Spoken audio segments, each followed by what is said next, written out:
They called her worthless the moment she stepped off that stagecoach. A woman too big, too plain, too unwanted for the wild frontier. But what nobody knew, not the sneering townspeople, not even the hardened man who'd sent for a bride, was that Eleanor Pierce carried more than shame in her worn traveling bag. She carried the evidence to destroy an empire. And when killers came hunting in the dark, when bullets tore through wood and fire consumed everything, the woman everyone dismissed would become the only thing standing between survival and slaughter. This is her story. Stay until the end, hit that like button, and drop a comment telling me what city you're watching from. I want to see how far this story travels. The stagecoach hit Redstone Ridge just after noon, dust trailing behind it like smoke from a dying fire. Caleb Boone stood outside the general store, arms crossed, jaw tight. His brothers flanked him, Mason to his right, Troy and Silas spreading out like they were preparing for a gunfight instead of meeting 4 women who'd answered an advertisement. Around them, half the town had gathered, shopkeepers, drifters, women with pinched faces and men with nothing better to do than watch someone else's business unfold. "Think they'll be pretty?" Troy asked, grinning like an idiot. "Don't matter," Caleb said flatly. "We need help up on the mountain, that's all." Mason snorted. "You keep telling yourself that." The stage rolled to a stop. The driver climbed down, opened the door, and stepped back. For a moment, nothing happened. Then a hand appeared, thick fingers gripping the doorframe, and Eleanor Pierce stepped into the sunlight. The murmuring started immediately. She was a large woman, not tall but broad-shouldered, heavy through the middle, her dress pulling tight across her body in a way that made every curve visible. Her face was round, flushed from the heat, framed by dark hair pinned back with more practicality than care. She didn't smile, didn't look around nervously like someone hoping to make a good impression. She just stood there, one hand still on the coach, and met the stares head-on. "Jesus," someone muttered behind Caleb. A woman laughed, sharp and cruel. "That's what he gets for ordering a bride, like picking out a catalog." Caleb's jaw clenched, but he didn't move. Eleanor's gaze swept the crowd, slow and deliberate, until it landed on him. She didn't flinch, didn't drop her eyes. Behind her, 3 more women emerged. Younger, slimmer, pretty in the way frontier towns measured such things. But nobody was looking at them. Eleanor stepped forward, her boots crunching on the dirt, and stopped a few feet from Caleb. "You Boone?" she asked. Her voice was low, steady, not soft. "Caleb Boone," he said. "That's Mason, Troy, and Silas." She nodded once. "Eleanor Pierce, these are my sisters, Catherine, Margaret, and Iris." The sisters stood close together, hands clutched in front of them, eyes darting between the brothers and the crowd. They looked scared. Eleanor didn't. "Long trip?" Mason asked, trying for polite. "Long enough," Eleanor said. Troy shifted his weight. You all answering the same advertisement?" Catherine, the youngest, opened her mouth, but Eleanor spoke first. "We are." "4 women," Silas said slowly. 4 brothers. That work out a little too neat, don't it?" Eleanor's expression didn't change. "Does it matter?" Caleb studied her. She wasn't asking if they cared about the arrangement. She was asking if they were going to make this harder than it needed to be. Behind them, someone laughed again. A man this time, loud and obnoxious. "Hell, Boone, you sure you ordered the right one? Looks like they sent you the plow horse instead of the mare." Caleb turned his head, just enough to catch the man's eye. The laughter died. When he looked back, Eleanor was watching him. Not grateful, not embarrassed, just waiting. "We got supplies to load," Caleb said. "Then we head up the mountain. You got a problem with that?" "No," Eleanor said. "Good." He turned toward the store. "Mason, get the wagon ready. Troy, help with the trunks. Silas?" "I'll keep an eye on things," Silas finished, his gaze sweeping the crowd. The sisters moved to gather their belongings. Eleanor didn't. She stood there a moment longer, looking up at the ridge rising in the distance, sharp, brutal, unforgiving. Then she followed. The wagon ride up the mountain took 2 hours. The road, if you could call it that, was little more than a trail carved into rock and dirt, winding through pines and scrub oak that offered no shade and less comfort. The sisters sat in the back, clinging to the sides as the wheels bounced over stones and ruts. Eleanor sat up front beside Caleb, her hands folded in her lap, saying nothing. You always this quiet? Caleb asked eventually. You always this nosy? Eleanor replied. Mason, riding alongside on horseback, barked out a laugh. She's got you there. Caleb didn't answer. He kept his eyes on the trail, but his mind was working. Something about this whole situation didn't sit right. 4 sisters, all unmarried, all willing to travel halfway across the country to marry strangers. People didn't do that unless they were running from something, or running towards something worse. You got family back east? He asked. Eleanor's jaw tightened just a fraction. Not anymore. Dead? Something like that. Caleb let it drop. For now. When they finally reached the cabin, the sun was sinking low, painting the sky in shades of burnt orange and red. The house sat at the edge of a clearing, backed up against the ridge itself, 2 stories of rough-cut timber and stone, solid but worn. Smoke curled from the chimney. A dog barked somewhere out of sight. Troy jumped down from his horse and stretched. Home sweet home. The sisters climbed out of the wagon, looking around with varying degrees of uncertainty. Catherine, the youngest, looked like she might cry. Margaret kept her face blank. Iris, the middle sister, was biting her lip. Eleanor stepped down last, her movements careful, deliberate. She looked at the cabin, then at the ridge, then at the woods stretching out in every direction. Isolated, she said. That's the point, Caleb said. She nodded slowly. Good. That word, good, stuck with him. Inside, the cabin was cleaner than it had any right to be. Mason had made an effort at least. The main room held a long table, a stone fireplace, shelves lined with canned goods and ammunition. A staircase led to the second floor where the bedrooms were. You'll take the upstairs, Caleb said. We'll bunk down here for now. Eleanor looked at him. For now? Until we figure out what's what, Caleb said. And what exactly needs figuring? Caleb set his hat on the table and turned to face her fully. You want to tell me why 4 unmarried women just happened to answer an advertisement for a place this remote? Or should I keep guessing? The room went quiet. The sisters exchanged glances.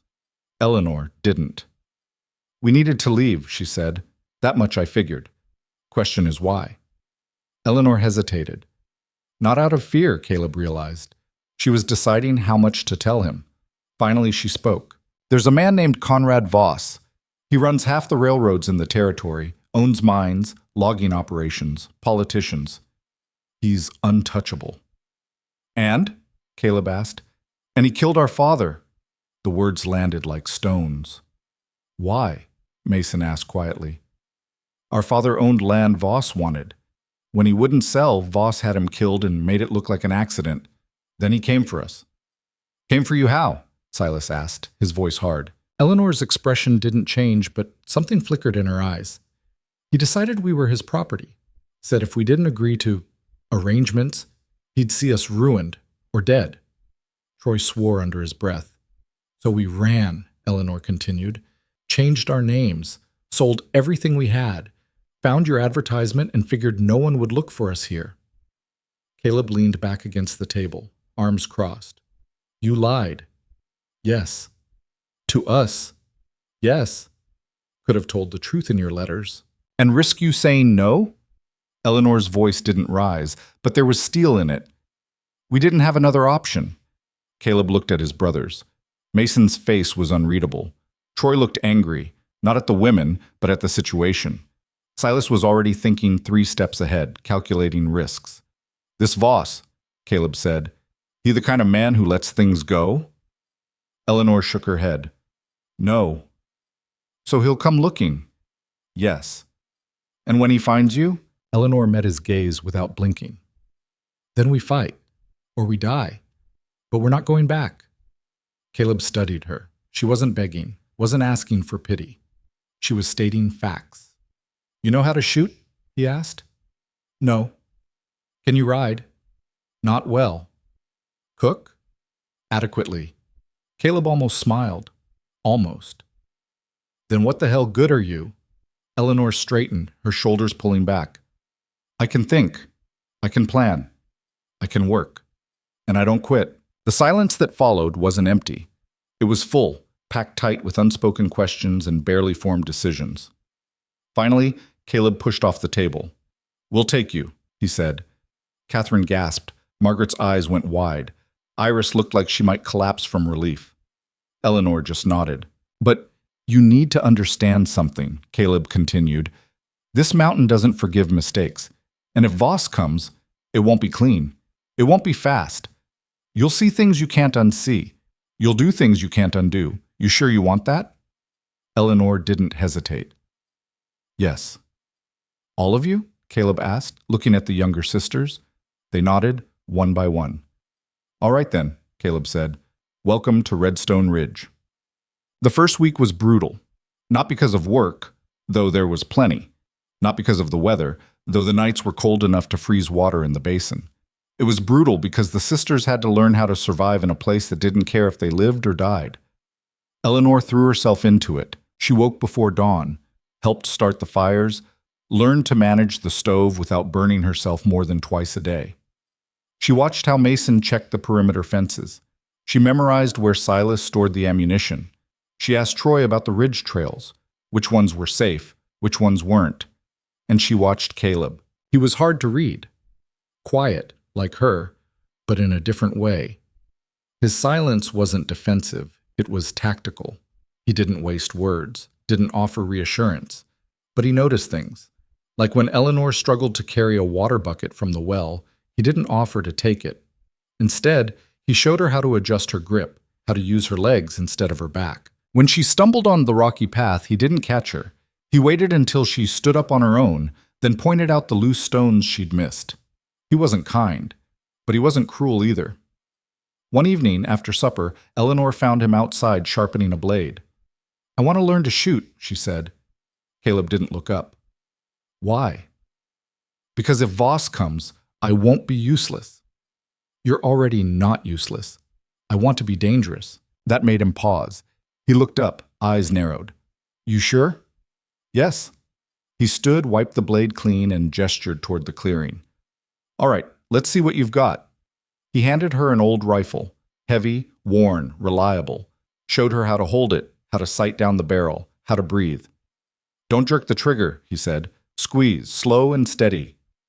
Eleanor aimed at the tree 50 yards out, fired. The shot went wide, kicking up dirt 10 feet to the left.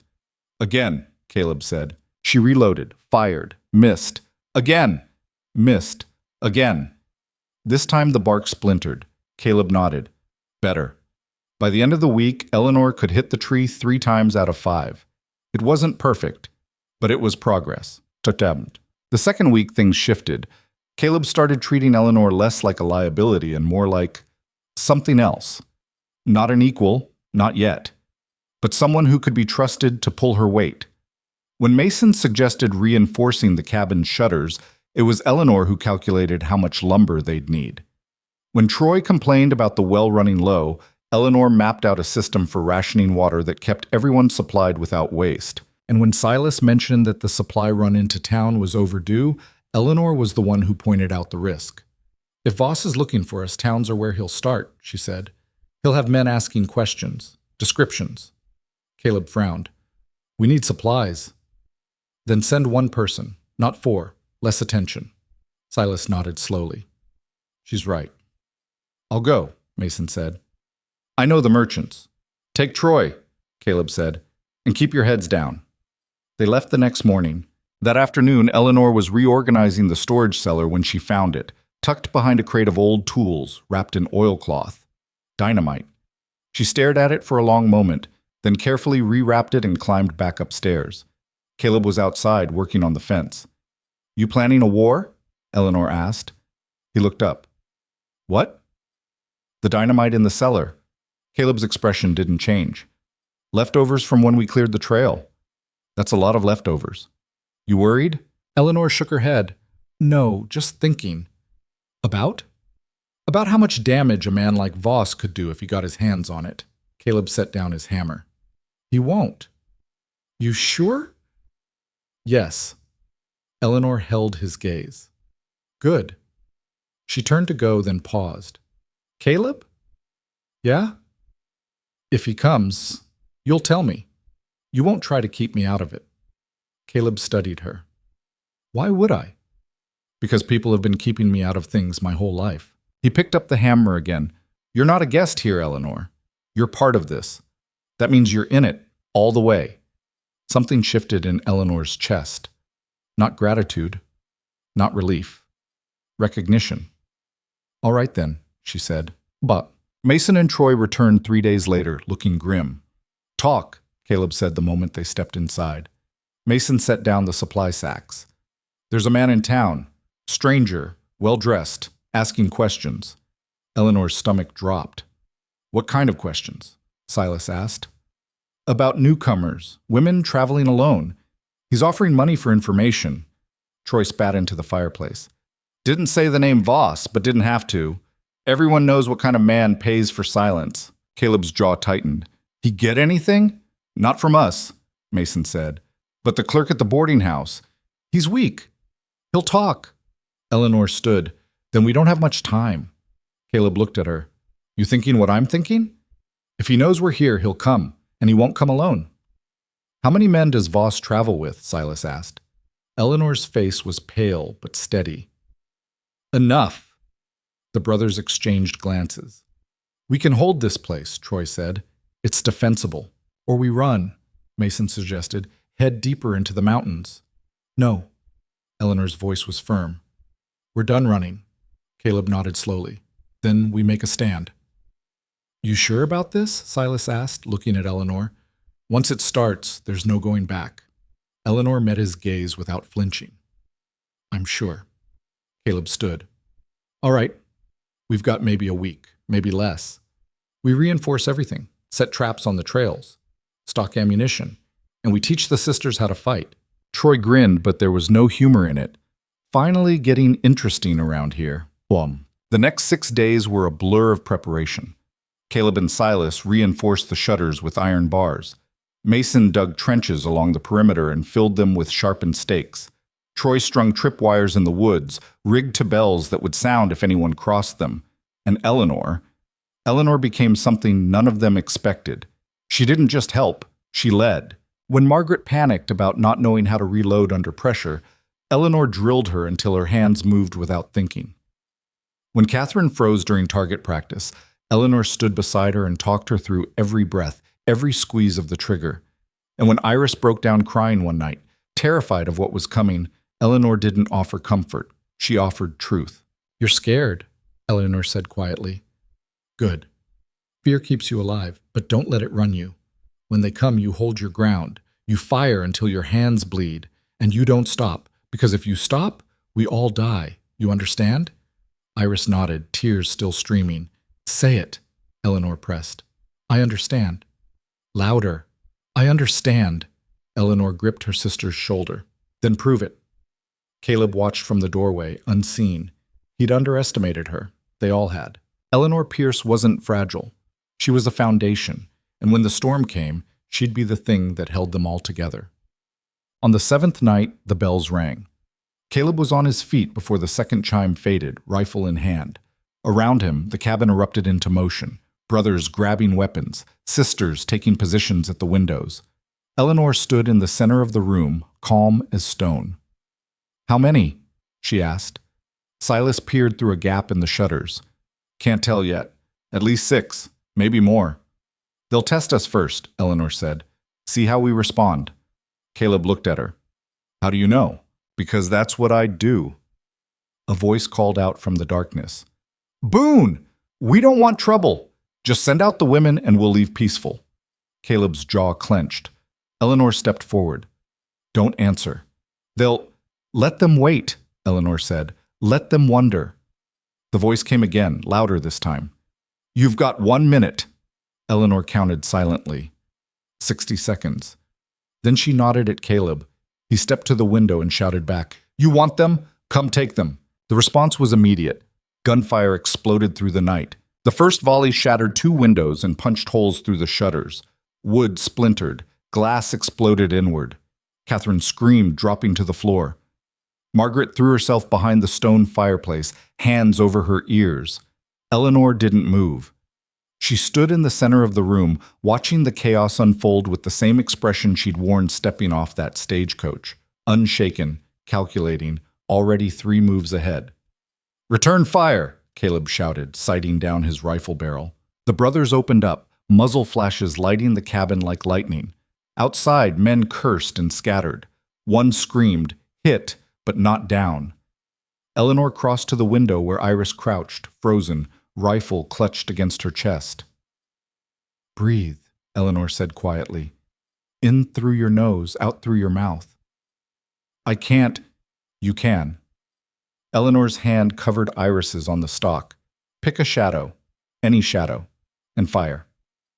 Iris's hand shook, but she raised the rifle, sighted, squeezed. The recoil knocked her back, but the shot flew true. Outside, someone grunted. "Again," Eleanor said. This time, Iris didn't hesitate. Across the room, Troy reloaded with practiced speed. "They're flanking left!" "Mason!" Caleb barked. "On it!" Mason swung toward the side window, firing twice in rapid succession. The gunfire slowed, stopped. Silence fell like a held breath. Silas peered through a gap in the shutters. "They're pulling back." "How far?" Caleb asked. "Tree line. Maybe 100 yards." Eleanor moved to the window beside Caleb, looking out into the darkness. She could see them now, shapes moving between the pines, regrouping. "They expected us to break," she said. Caleb glanced at her. "We didn't. So now they'll try something else." "Like what?" Eleanor didn't answer immediately. She was thinking, running scenarios, weighing options the way she'd watched her father calculate business risks before Voss destroyed everything. "Fire," she said finally. "They'll try to burn us out." Caleb's jaw tightened. "How do you know?" "Because it's what I'd do. They can't afford a siege, too exposed. But fire? Fire makes people run." Troy swore. "We've got water barrels, but not enough to—" "We don't fight the fire," Eleanor interrupted. "We fight them while they're setting it." Mason looked at her like she'd lost her mind. "You want to go out there?" "No. I want them to think we're trapped while we're actually hunting." Caleb studied her. "You've got a plan." "I've got the start of one." "Good enough." He turned to his brothers. "Mason, Troy, check the perimeter. Make sure they didn't leave anyone close. Silas, inventory the ammunition. I want to know exactly what we're working with." The brothers moved. Eleanor started to follow Silas, but Caleb caught her arm. "You all right?" he asked quietly. Eleanor met his eyes. "You asking if I'm scared? I'm asking if you're going to hold." "I'll hold," Eleanor said. "Will you?" Caleb released her arm. "Yeah, I'll hold." She nodded once and turned away. Behind them, Catherine was helping Margaret board up the broken windows with whatever they could find. Iris sat on the floor, reloading her rifle with trembling hands but steady determination. Eleanor watched her sisters for a moment, something fierce and protective tightening in her chest. They'd come so far, survived so much. She'd be damned if Conrad Voss took anything else from them. She'd be damned if she let him win. The attack came again an hour before dawn. This time, they didn't announce themselves. No shouted warnings, no demands, just fire. The first torch hit the roof, rolled down the shingles, and landed in the dirt. The second caught the edge of the woodpile stacked against the south wall. Flames licked up, hungry and fast. "There," Silas pointed. 3 men, maybe 4, darting through the trees with more torches. Caleb aimed, fired. One of the torches fell, guttering in the dirt. The others kept coming. "They're trying to box us in," Mason said. "Set fires on all sides." Eleanor grabbed a water bucket. "Then we put them out faster than they can light them." "That's not a plan," Troy said. "It's buying time." Eleanor shoved the bucket into Catherine's hands. "The woodpile, now." Catherine ran. Another torch sailed through the air, hit the roof, stuck. The flames spread, crackling. "Damn it!" Caleb muttered. Eleanor looked up at the ceiling, watching the firelight dance through the cracks. Her mind raced. The roof was dry timber, 50 years old, perfect kindling. If it caught fully, they'd have minutes before the whole structure became an oven. "We need to get on the roof," she said. "What?" Mason stared at her. "Someone needs to get up there and put it out before it spreads."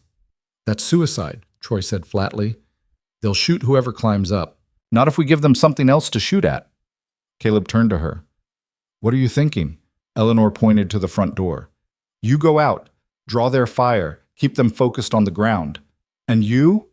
I'll go up." No. Caleb's voice was iron. You're not. I'm the lightest, Eleanor said. I move quieter, and if I fall, you lose less. Caleb's expression darkened. That's not. It's logic. Eleanor's voice didn't waver. You know I'm right. For a moment, Caleb just looked at her. Then he swore, low and vicious. Silas, Mason, you're with me. We go out the front, spread wide, make noise. Troy, you cover Eleanor from the window. Anything moves toward the roof, you drop it. Troy nodded grimly. Got it. Eleanor moved to the ladder that led to the loft. From there, she could reach the small hatch that opened onto the roof. Caleb caught her wrist as she passed. You fall. I'm coming after you. Don't, Eleanor said. If I fall, you keep fighting. She pulled free and climbed. The loft was cramped, stifling with smoke already seeping through the cracks. Eleanor pushed open the hatch and hauled herself onto the roof.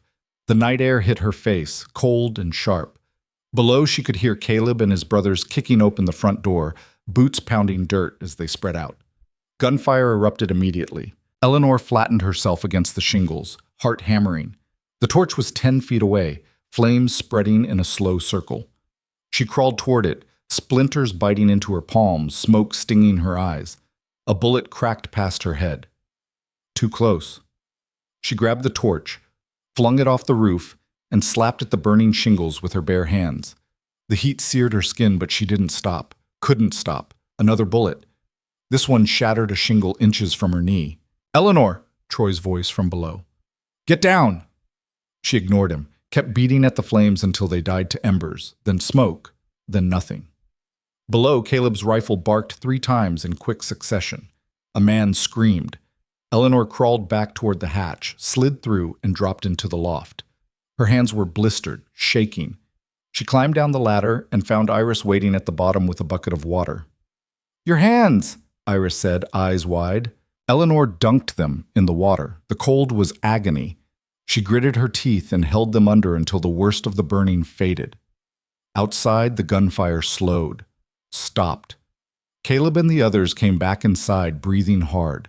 Caleb's shirt was torn at the shoulder, blood seeping through.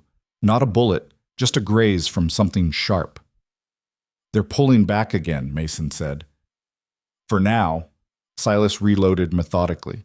They'll come again. How many did we drop? Troy asked. 2 for sure, maybe a third. Eleanor pulled her hands from the water. The skin was angry red, already blistering. She flexed her fingers. They worked. That was enough. Caleb saw her hands and his expression went hard. You should have. I did what needed doing, Eleanor said. Same as you. He stared at her for a moment, then looked away. The rest of the night passed in tense silence. They took turns watching the tree line, catching sleep in 15-minute intervals, always keeping someone on guard. The sisters huddled together near the fireplace, exhausted but wired, unable to fully rest. Eleanor sat at the table, staring at nothing, her mind running calculations. They'd held once, twice. But Voss's men would keep coming, and eventually numbers would tell, unless they changed the equation. When dawn broke, pale and cold, Caleb found her still sitting there. You didn't sleep, he said. Neither did you. He poured coffee from the pot on the stove, handed her a cup. She wrapped her blistered hands around it carefully, savoring the warmth despite the pain. We can't keep this up, Caleb said quietly. I know. They'll wear us down, wait us out. I know. Caleb sat across from her. So what do we do? Eleanor looked at him. Really looked at him. He was exhausted, blood on his shirt, dirt on his face, but his eyes were steady. He wasn't asking her to solve it. He was asking her to think it through with him, like an equal. We need leverage, Eleanor said slowly. Something that makes Voss call them off. He's not the calling off type.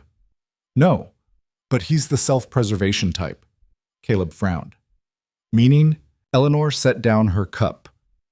I told you Voss killed my father. What I didn't tell you is why he got away with it. You said he owns politicians. He owns everyone. Judges, sheriffs, land office clerks. He's built an empire on bribes and blackmail, and he keeps records. Caleb leaned forward. Records. Ledgers, names, amounts, dates, everything. And you know this how? Eleanor's voice dropped. Because I took them. The silence that followed was absolute. Caleb stared at her. You what? Before we ran, I went to his office. I knew where he kept them. I copied everything I could. You broke into Conrad Voss's office. Yes. Alone. Yes. Caleb sat back, something like awe crossing his face. You're either the bravest person I've ever met or the most insane. Probably both, Eleanor said. Where are they now? Eleanor hesitated. Then she stood and crossed to her trunk in the corner. She dug beneath the false bottom she'd installed weeks ago and pulled out a leather folio, worn and nondescript. She set it on the table. Caleb opened it. Inside were pages and pages of meticulous handwriting, names he recognized, territorial governors, railway commissioners, federal land agents, numbers that made his stomach turn, dates going back years. This is... He couldn't finish the sentence. Enough to destroy him, Eleanor said. If it reaches the right people. Why didn't you use it before? Because I didn't know who the right people were. Everyone could be bought. Everyone could be turned. I needed time to figure out who was clean, who could be trusted. And? Eleanor's jaw tightened. I'm still figuring that out. Caleb closed the ledger. This is what he's really after, not you. This. Probably. Does he know you have it? I don't know. Maybe. Maybe he just assumes we're loose ends that need tying up. Eleanor met his eyes. But if he does know, he'll never stop. Not until we're dead or he gets it back. Caleb stood, paced to the window, looked out at the ridge, the trees, the land he'd claimed and bled for. We could use this, he said finally, trade it for safe passage. No.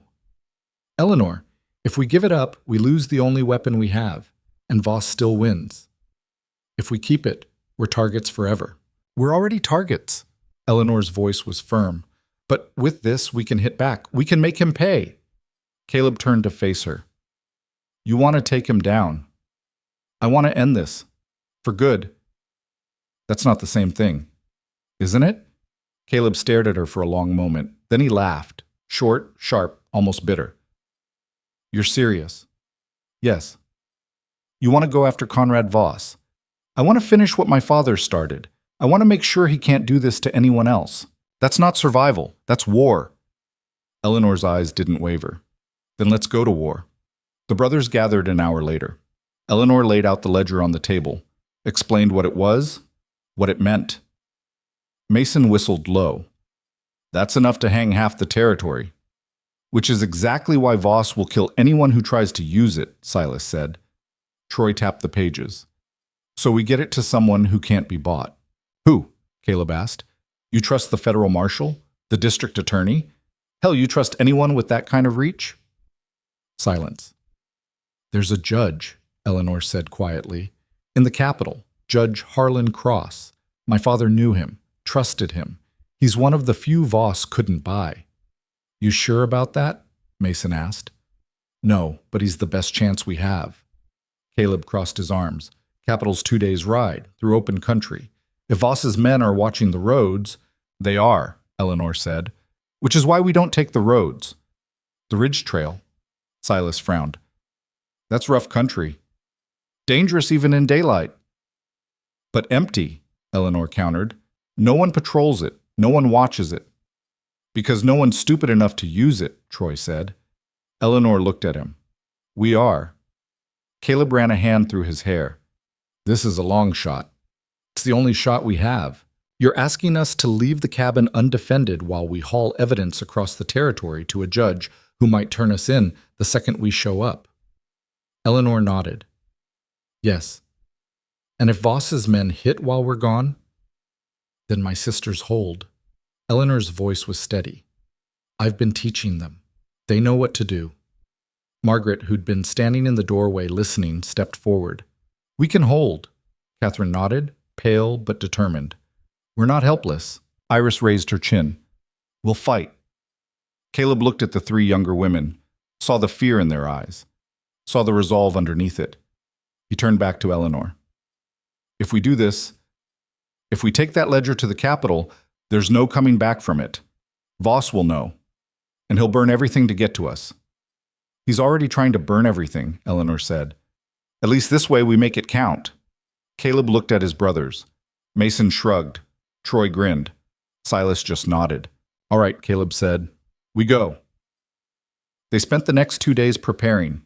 Caleb and Silas mapped the ridge trail, marking the dangerous passes and the places where they could take cover if they were spotted.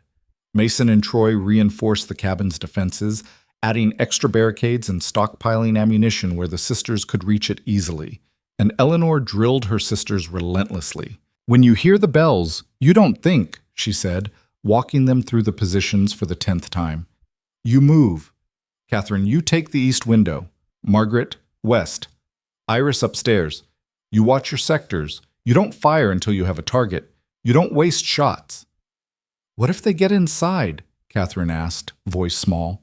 Then you fall back to the cellar. There's a second exit through the crawl space. It leads to the ridge. You run, and you don't stop. What about you? Eleanor's expression softened. I'll be back before you need to run. She didn't know if that was true, but she said it anyway. On the third day, just before dawn, Caleb saddled the horses. 4 of them, 2 for riders, 2 for supplies and speed if they needed to split up. The ledger went into a waterproof satchel strapped tight to Caleb's saddle. Eleanor stood in the doorway, watching her sisters. Margaret looked determined. Catherine looked terrified. Iris looked somewhere in between. You remember everything? Eleanor asked. We remember, Margaret said. If Voss's men come, we hold. And if we can't hold, we run. Iris's voice was firm. We know. Eleanor pulled them close, one arm around each. I'll be back. You better be, Catherine whispered. Caleb swung into the saddle. We need to move. Eleanor mounted her horse, a steady mare named Bess that didn't spook easy. Silas and Mason took the other 2 mounts. Troy stayed behind with the sisters, rifle across his lap, jaw set. You keep them safe, Eleanor said. With my life, Troy replied. Caleb urged his horse forward. Eleanor followed. They rode out of the clearing as the sun crept over the ridge, painting everything in shades of gold and red. Behind them, the cabin grew smaller. Eleanor didn't look back. The ridge trail was worse than she'd imagined. Narrow, steep, loose rock that shifted underfoot and sent pebbles skittering into the void below. In places, the path was barely wide enough for a single horse. One wrong step, and they'd fall 100 feet onto jagged stone. Eleanor's mare picked her way carefully, ears flicking at every sound.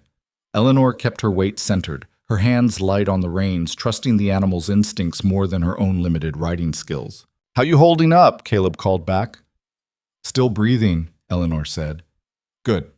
Keep it that way. They rode in silence for hours. The sun climbed higher, baking the rock and turning the air dry and thin. Eleanor's hands throbbed where the blisters had formed. Her back ached from the saddle, but she didn't complain. Complaining wouldn't get them to the capital faster. By midday, they stopped to rest the horses and take water from a spring trickling down the rock face. Eleanor dismounted stiffly, her legs shaking. Mason handed her a canteen. You doing all right? I'm fine. You don't look fine. Eleanor drank, then handed it back. I said I'm fine.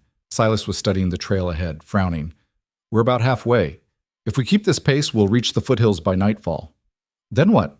Eleanor asked. Then we risk the open country. 2 hours to the capital. Maybe less if we push hard. And if Voss's men are waiting? Caleb checked his rifle. Then we fight our way through. Eleanor nodded. She'd expected as much. They mounted up again and kept moving.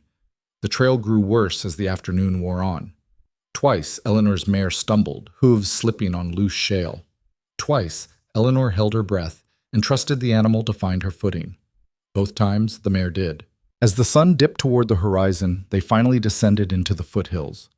The terrain opened up, scrub brush and scattered pines, easier ground but more exposed.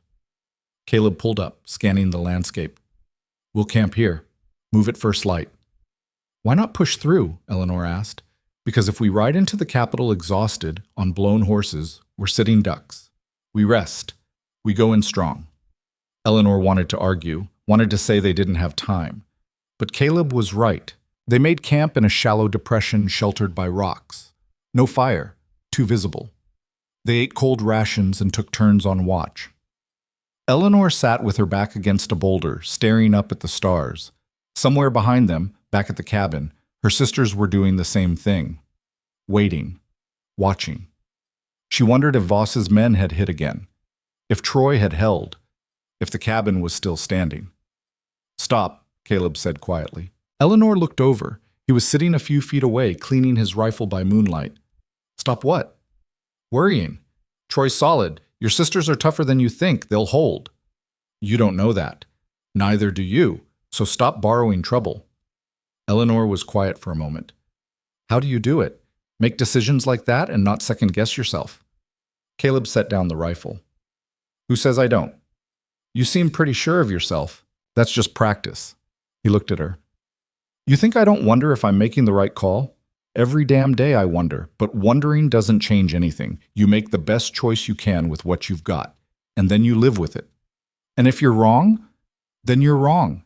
And people die, and you carry that." His voice was hard. "But you keep moving, because stopping doesn't bring them back." Eleanor absorbed that. "You've lost people. Everyone's lost people. Who'd you lose?" Caleb was quiet for a long time. When he finally spoke, his voice was flat. "My parents. Raiders hit our farm when I was 17, killed them both, left me and my brothers with nothing but a burned-out house and a pile of debt." "I'm sorry." "Don't be. It was a long time ago." He picked up the rifle again. "Point is, you can't live your life afraid of making the wrong call. You just make the call, and you deal with what comes." Eleanor nodded slowly. "Is that why you took us in? Because you know what it's like to have nothing?" Caleb met her eyes. "I took you in because turning you away would have been the wrong call. Everything after that? We'll deal with it. Even if it gets you killed? Even then." Eleanor looked at him, really looked at him, saw the scars, the weariness, the quiet, unshakable determination that held him together when everything else tried to break him. "You're a good man, Caleb Boone," she said quietly. Caleb snorted. "Don't spread that around. I've got a reputation to maintain." Despite everything, Eleanor smiled. They reached the capital just after dawn. The city sprawled across the valley, wood and brick buildings, wide streets, the smell of coal smoke and horse dung thick in the air. People moved in steady streams, heading to work, to market, to wherever their lives took them. Eleanor felt exposed the moment they rode in. "Easy," Caleb murmured. "We're just travelers, nothing to see." They kept their heads down, moved with the flow of traffic. Silas knew the way to the courthouse, had been here once before on territorial business. They tied the horses outside and went in. The building was cool, dim, smelling of old wood and ink. A clerk sat behind a desk, scribbling in a ledger. "Help you?" he asked without looking up. "We're here to see Judge Cross," Caleb said. "He's in session. Come back this afternoon." Eleanor stepped forward. "It's urgent." The clerk looked up, annoyed. His gaze swept over her, dismissed her in a second. "Everything's urgent. Take a number." Eleanor pulled the satchel from Caleb's hands, opened it, and set the ledger on the desk. "Tell the judge Eleanor Pierce is here, and that I have something he'll want to see." The clerk glanced at the ledger. His expression didn't change. "Wait here." He disappeared through a door behind the desk. They waited. 5 minutes? 10.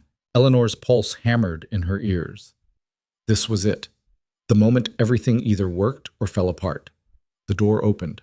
The clerk reappeared, face pale. "Judge'll see you now." Judge Harlan Cross was older than Eleanor remembered. Hair gone completely white, face lined deep with years of hard decisions. But his eyes were sharp, alert, missing nothing as they entered his chambers. "Miss Pierce," he said, standing, "I didn't think I'd ever see you again. Your father spoke of you often."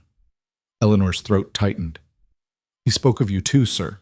The judge gestured to the chairs across from his desk. "Sit, all of you." They sat. Eleanor placed the ledger on the desk between them. Cross looked at it for a long moment before opening it. His expression didn't change as he read, but his jaw tightened with each page he turned. When he finally closed it, he sat back and steepled his fingers. "Where did you get this?" "Voss's private office, 3 months ago." "You broke in?" "Yes, sir." Cross's eyebrow lifted. "Did you kill anyone in the process?" "No, sir. Small mercies," he tapped the ledger. Do you understand what this is? Evidence, Eleanor said, of everything Voss has done, everyone he's bought. It's a death sentence, Cross corrected. For you, for anyone who tries to use it. He looked at Caleb and his brothers. And for anyone helping you. We know, Caleb said. Do you? Cross leaned forward. Conrad Voss doesn't just own politicians. He owns the people who protect them. He owns the men who investigate crimes. He owns judges, yes, Miss Pierce, judges, who would throw this ledger in a fire and call it hearsay. You bring this to the wrong person, you don't just die. You disappear. But not you, Eleanor said quietly. Cross studied her. No, not me. Your father and I stood against Voss 15 years ago when he tried to seize land from the Shoshone. We lost. Your father paid for it with contracts burned and investments ruined. I paid for it with threats against my family. He paused. But we lived. Because Voss couldn't kill us without drawing too much attention. We were too visible, too protected. And now? Silas asked. Now Voss is stronger, richer, more connected, and I'm just an old man with one foot in retirement. Cross looked at Eleanor. But I'm still breathing, and I still remember what your father tried to do. Will you help us? Eleanor asked. Cross was quiet for a long moment, then he opened a drawer and pulled out a sheet of paper and a pen. I'll need your sworn testimony, all of it. Names, dates, everything you know about how your father died and what happened after. Eleanor nodded. I can do that. And I'll need time. This ledger implicates men in positions I can't touch alone. I'll have to bring in federal authorities. That means going over the territorial government's head. It means making enemies of powerful people. How long? Caleb asked. A week? Maybe 2. We don't have 2 weeks. Cross looked at him sharply. Then you should have come to me sooner. Voss's men are hunting us, Eleanor said. Right now. They've already attacked once. They'll attack again. Then you'll have to survive until I can move against him. Cross's voice was hard but not unkind. I can't arrest Conrad Voss on suspicion. I need evidence that will stand in court, evidence that can't be dismissed or buried. This ledger is a start, but it's not enough on its own. I need witnesses. I need testimony from people whose names appear in these pages, people willing to turn against him. They'll never testify, Mason said flatly. They're all dirty. Some of them are, Cross agreed, but some of them are just scared. Give them protection, give them a way out, and they'll talk. He looked at Eleanor. Can you think of anyone who might cooperate? Anyone who worked for Voss but wasn't fully under his thumb? Eleanor thought hard. Faces from her father's business dealings flashed through her mind. Men who'd smiled at dinners and signed contracts and then looked the other way when Voss moved in. There was a land agent, she said slowly, Marcus Delacroix. He processed the transfer paperwork after my father died. He looked sick the whole time, like he knew what he was doing was wrong but couldn't stop it. Cross wrote down the name. Anyone else? A railway clerk. I don't know his name, but he kept the shipping manifests for Voss's mining operations. My father said he was young, new, maybe not as deep in as the others. That's something. Cross set down his pen. I'll send men to bring them in quietly. If they'll testify, we have a case. If not, he didn't finish the sentence. And in the meantime, Caleb asked. In the meantime, you stay alive. Cross looked at Eleanor. Where are you staying? Redstone Ridge, North Ridge Country. Cross's expression darkened. That's 4 days from here. If Voss has men in the territory, they'll be watching the roads. You'll never make it back. We didn't take the roads getting here, Silas said. Then don't take them going back. Cross stood. Leave the ledger with me. I'll keep it secure. And Miss Pierce, be careful. Voss is a patient man when it suits him, but once he knows you've come to me, patience won't matter anymore. Eleanor stood as well. I know. Cross walked them to the door. As Eleanor passed, he caught her arm gently. Your father would be proud of you, he said quietly. Eleanor's eyes burned. She nodded, not trusting her voice, and walked out. They left the courthouse and made it halfway to the horses before Caleb stopped dead. What? Mason asked.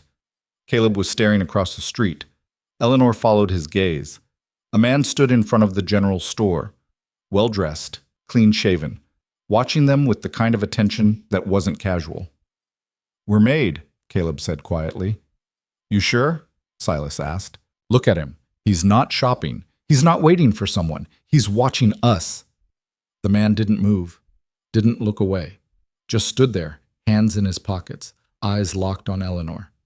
We need to go, Eleanor said. Now. They mounted quickly and rode out, keeping to a steady pace that wouldn't draw more attention. Eleanor risked one glance back. The man was gone. Think he'll report back? Mason asked. Count on it, Caleb said grimly. They pushed the horses hard, taking side streets until they reached the edge of town. Once they were clear, Caleb urged his mount into a gallop. We've got maybe an hour before Voss knows we were here, he shouted over the pounding hooves. Less if that man had friends nearby. The ridge trail? Silas called. Too slow. We take the valley road halfway, then cut east through the timber. That's still open ground. It's faster, and right now fast is all that matters. They rode hard for 20 minutes before the first shot rang out. The bullet hit the dirt 3 feet to Eleanor's left. Her mare screamed and bolted sideways. Eleanor clung to the saddle, hauling on the reins, heart in her throat. There, Mason pointed. 2 riders crested the hill behind them, rifles raised. Go, Caleb shouted. They drove the horses faster. Eleanor leaned low over her mare's neck, feeling the animal's muscles bunch and stretch beneath her. Another shot. This one went wide. The timber was ahead, thick pines offering cover. If they could just reach it. A third rider appeared from the trees, cutting off their escape. Caleb didn't slow. He drew his rifle one-handed, fired, and the rider's horse reared. The man tumbled off, cursing. They crashed into the timber at full speed. Branches whipped past. Low-hanging limbs threatened to sweep them from their saddles.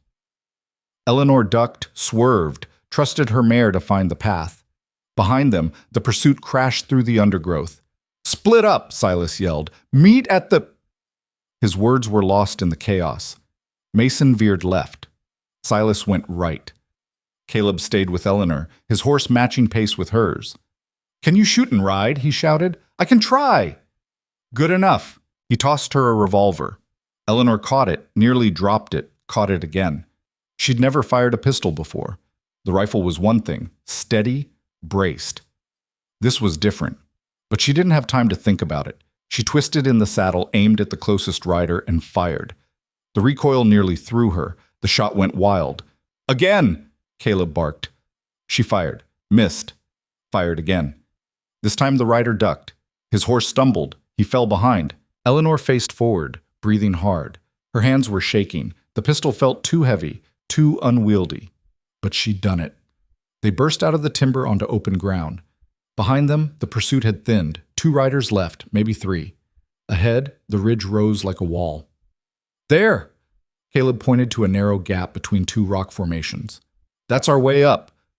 They drove toward it. Eleanor's mare was flagging, foam flecking her neck, but the animal didn't quit. The gap was barely wide enough for a horse. They rode single file, Caleb in front. The walls pressed in on both sides.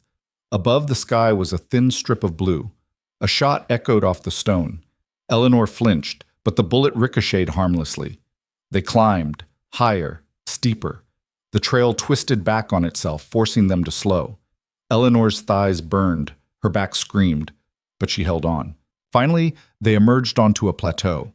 Below, their pursuers had stopped at the base of the gap, too narrow for a direct assault, too exposed. One of them raised a rifle. Caleb fired first. The man dropped. The others retreated. Eleanor slid from her saddle, legs shaking so badly she nearly collapsed. Caleb dismounted beside her, breathing hard. You all right? He asked. Eleanor nodded, not trusting her voice. They waited, listened, but no one followed. An hour later, Mason and Silas found them. Both were scratched up from the timber, but alive. Lost them 5 miles back, Mason reported.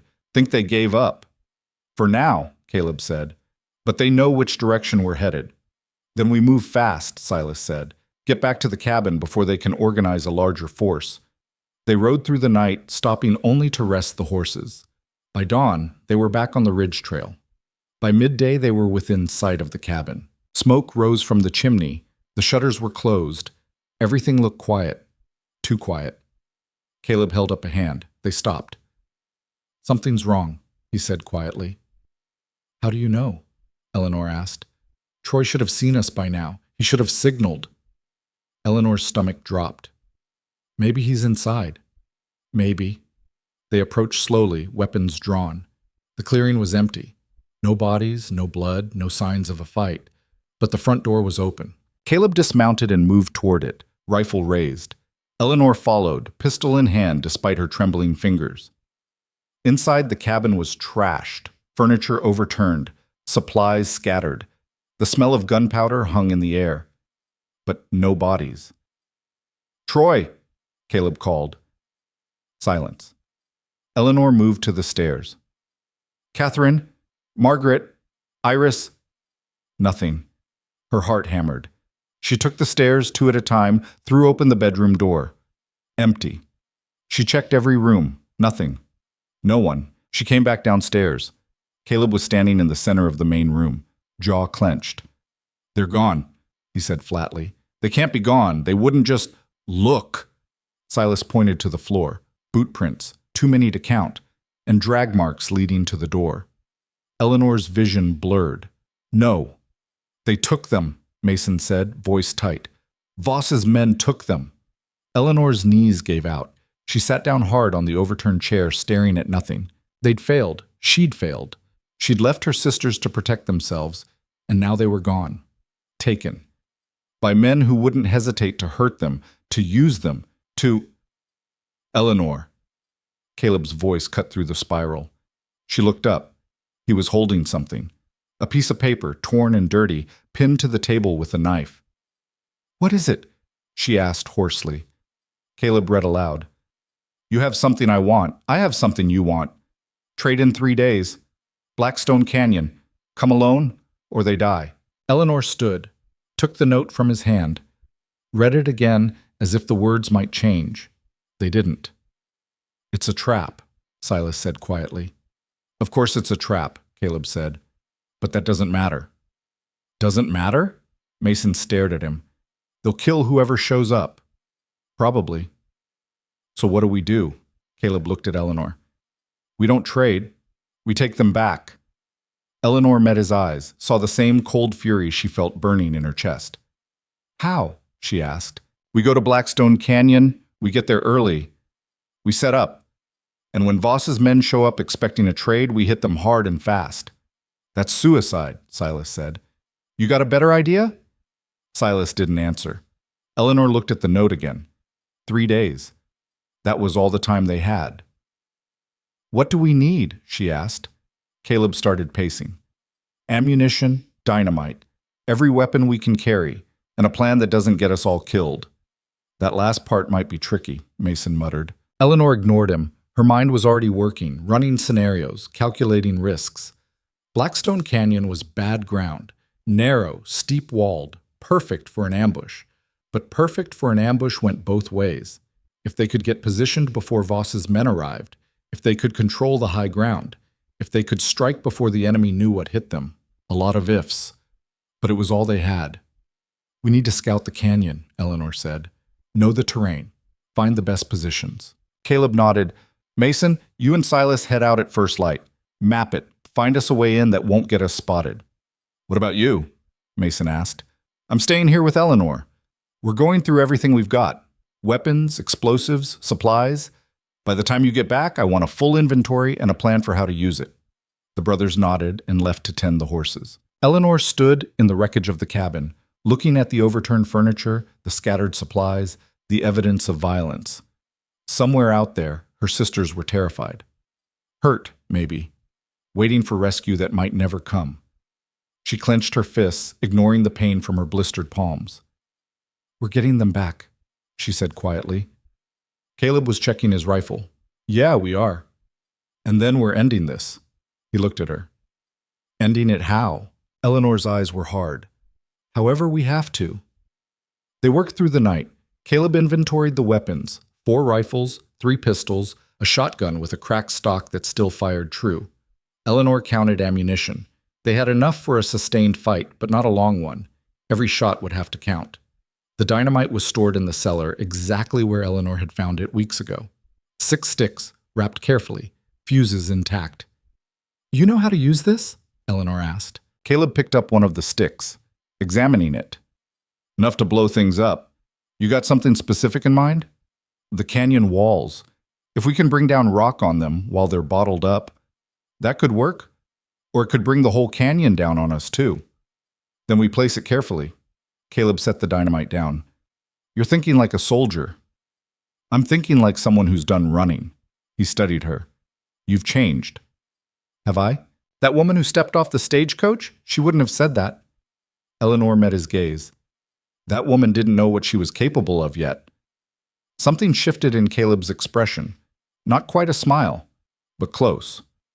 No, he said quietly. I don't suppose she did. They kept working.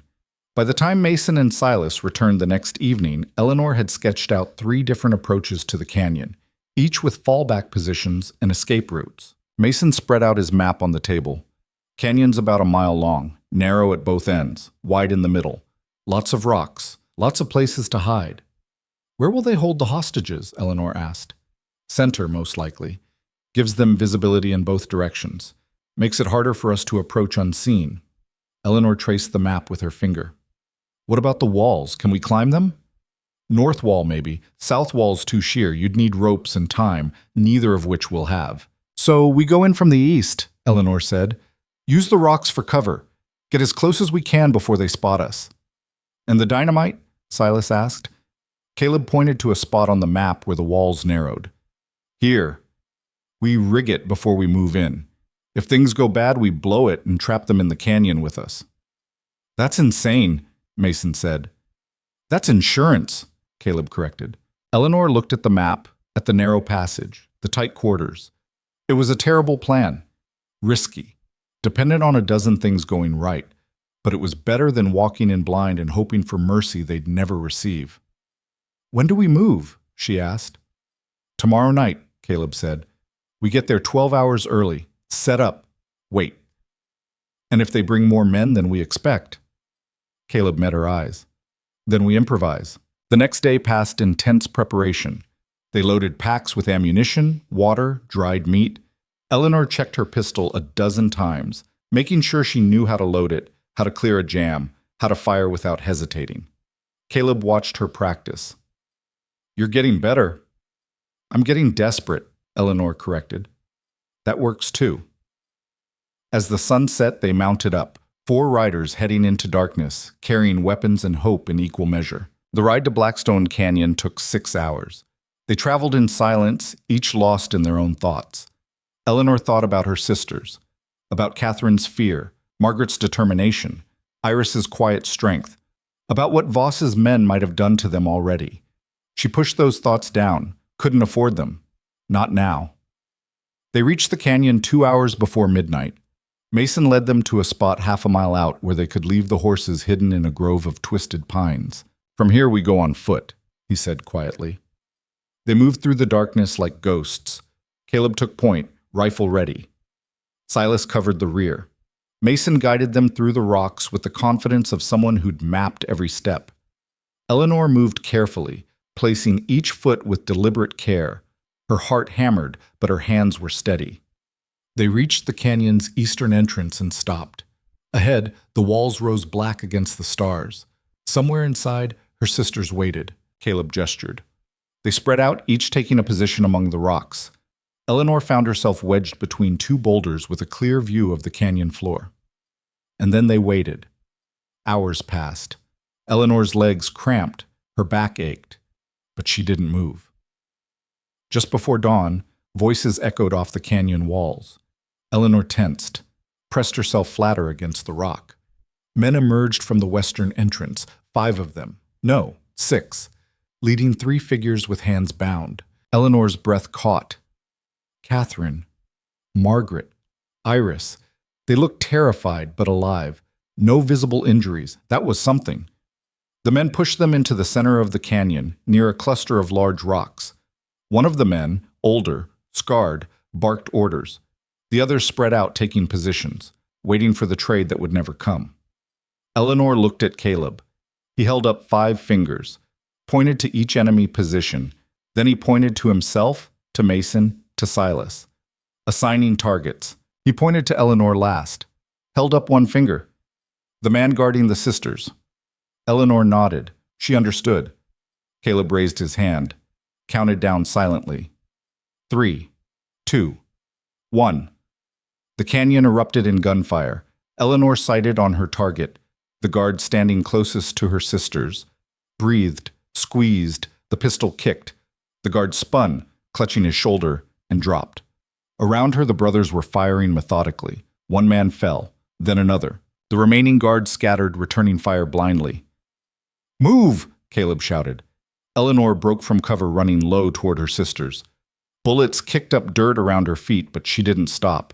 She reached Catherine first, grabbed her, pulled her behind a rock. "Eleanor," Catherine sobbed, "I've got you, I've got you." Margaret and Iris scrambled over. Eleanor cut their bonds with the knife Caleb had given her. "Stay down," she ordered. "Don't move until I say." She turned back to the fight. 2 guards left, both pinned down. But they weren't giving up. One of them shouted something. A moment later, more men poured in from the western entrance. Eleanor's stomach dropped. Reinforcements. "Caleb!" she screamed. He saw them, swore. "Silas, the dynamite!" Silas was already moving, running toward the narrow passage where they'd planted the charges. The new arrivals spread out, firing. Mason took a hit, grazed his leg, but he kept fighting. Silas reached the dynamite, lit the fuse. "Get back!" he yelled. "Everyone get back!" Eleanor grabbed her sisters, dragged them toward the eastern entrance. Caleb and Mason followed, firing as they retreated. The explosion was deafening. Rock and dust filled the air. The canyon walls shook. For one terrible moment, Eleanor thought the whole thing would collapse. But it held. When the dust cleared, the western entrance was gone, buried under tons of rubble. And on the other side of that rubble, trapped, were Voss's men. The survivors stared at the rock fall, then at Caleb and his brothers. One by one, they dropped their weapons. "Smart," Caleb said coldly. Eleanor stood, legs shaking, her sisters clinging to her. They'd done it. Against every odd, every expectation, they'd done it. But as she looked at the trapped men, at the canyon now sealed, Eleanor knew one thing with absolute certainty. This wasn't over. Not until Voss himself was finished. The prisoners sat with their backs against the canyon wall, hands visible, weapons piled 20 feet away. 5 men, faces coated in dust and blood, staring at the rubble that had sealed their escape. Caleb stood over them, rifle leveled. "Which one of you is in charge?" A lean man with a scar running from his eyebrow to his jaw slowly raised his hand. "That'd be me." "Name?" "Garrett." "Well, Garrett, you're going to answer some questions. And if I think you're lying, I'm going to shoot you in the knee and ask the next man. We clear?" Garrett nodded once. "Where's Voss?" "Don't know." Caleb's rifle shifted slightly. Garrett flinched. "I mean it," Garrett said quickly. "He doesn't tell us where he is, just sends orders through messengers. We were supposed to hold the women, wait for you to show, make the trade." "And then?" Garrett's jaw worked. "Kill you all. Take back whatever you stole." Eleanor stepped forward. Her sisters were behind her, Catherine clinging to Margaret, Iris pale but standing on her own. "How did you know we went to the Capitol?" Garrett looked at her. His eyes held something like surprise, as if he hadn't expected her to speak. "Voss has eyes everywhere. Someone spotted you at the courthouse, reported it same day." "Who?" "Don't know his name, some clerk." Eleanor's hands clenched. "And Voss sent you after my sisters as insurance." "Something like that." "How many more men does he have?" Garrett hesitated. Caleb shifted his weight. The rifle barrel dropped an inch. "Maybe 20, Garrett said quickly. "Maybe more. He's been hiring, bringing in men from all over." "Where are they?" "Spread out, watching roads, towns, places you might run." "And when you don't report back?" Silas asked from where he leaned against a boulder, reloading his pistol with mechanical precision. Garrett's expression darkened. "He'll know something went wrong. He'll send more." "Good," Eleanor said. Everyone looked at her. "Let him send more," she continued, voice steady. "Let him waste resources chasing us. Because while he's doing that, Judge Cross is building a case that'll bury him. You think a judge can stop Conrad Voss?" Garrett actually laughed, bitter and harsh. "Lady, you got no idea what you're up against. Voss owns half the territory. The other half's too scared to cross him. I know exactly what I'm up against, Eleanor said coldly. I've watched him destroy everything my family built. I've seen what he does to people who get in his way, and I'm done being afraid of him. Garrett stared at her. Something shifted in his expression, not respect exactly, but recognition. Like he was seeing her for the first time. You really think you can beat him? He said slowly. You actually believe it? Yes. Then you're crazier than he is. Eleanor didn't respond. She turned to Caleb. What do we do with them? Leave them, Caleb said. They've got water. They can dig themselves out in a few days once they get desperate enough. And if they come after us again, then we deal with them again. He looked at Garrett. But I'm guessing they're smart enough not to make that mistake twice. Garrett said nothing, but his eyes tracked Eleanor as she walked past, and there was something new in his gaze. Something that hadn't been there before. Fear. They left the canyon at first light, moving quickly despite exhaustion. Mason's leg wound had been bound, but he was limping badly. Catherine couldn't stop shaking. Margaret kept looking over her shoulder like she expected pursuit any second. Only Iris seemed relatively steady, though Eleanor caught her sister's hands trembling when she thought no one was watching. How far to the cabin? Eleanor asked. 4 hours if we push, Silas said. 6 if we take it careful. We push. They made it back in just over 5 hours. The cabin looked exactly as they'd left it, ransacked, broken, but standing. Troy was waiting on the porch, rifle across his knees, looking like he hadn't slept in days. He stood when he saw them, relief flooding his face. Thank Christ, I thought. We got them, Caleb said shortly. How'd they get past you? Troy's expression went dark. They didn't come through the front. Came up the back ridge, the path we didn't think anyone could climb. By the time I heard them, they were already inside. I got off 3 shots, dropped one of them, but there were too many. They put a gun to Catherine's head and told me to stand down or they'd paint the walls with her. His voice cracked on the last word. So I stood down, he finished quietly. Let them take the girls. Let them wreck the place. And the second they were gone, I went after them. Tracked them to a camp about 10 miles south, but there were 8 of them and 1 of me, and I couldn't... He stopped, swallowed hard. I came back, waited, figured if you were alive, you'd come here. Caleb gripped his brother's shoulder. You made the right call. Doesn't feel right. It never does. Caleb released him and turned to the others. We need to clean this place up, get some rest. We've got maybe a day before Voss realizes his men aren't coming back. And then, Mason asked, then we prepare for whatever comes next. They spent the rest of the day setting the cabin to rights. Eleanor worked alongside her sisters, picking up overturned furniture, sweeping broken glass, trying to restore some sense of order to the chaos. But her mind wasn't on the work. She kept thinking about Garrett's words. 20 men, maybe more, all hunting them, all loyal to Voss. And Judge Cross needed time they didn't have. That evening, after a sparse meal of beans and cornbread, Eleanor found Caleb outside sharpening his knife by lantern light. We can't just wait here, she said without preamble. Caleb didn't look up. I know. Cross said a week, maybe 2. That's too long. I know that too. So what do we do? Caleb tested the blade edge with his thumb. You really want my opinion? I wouldn't be asking if I didn't. He set down the knife. We go after him. Eleanor blinked. After Voss? You said it yourself. He's the head. Cut it off. The body dies.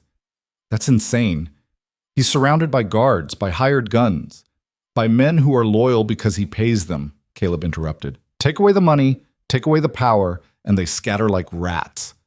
And how exactly do we take away his power? Caleb looked at her steadily. The ledger's with Cross. But you said Voss keeps records.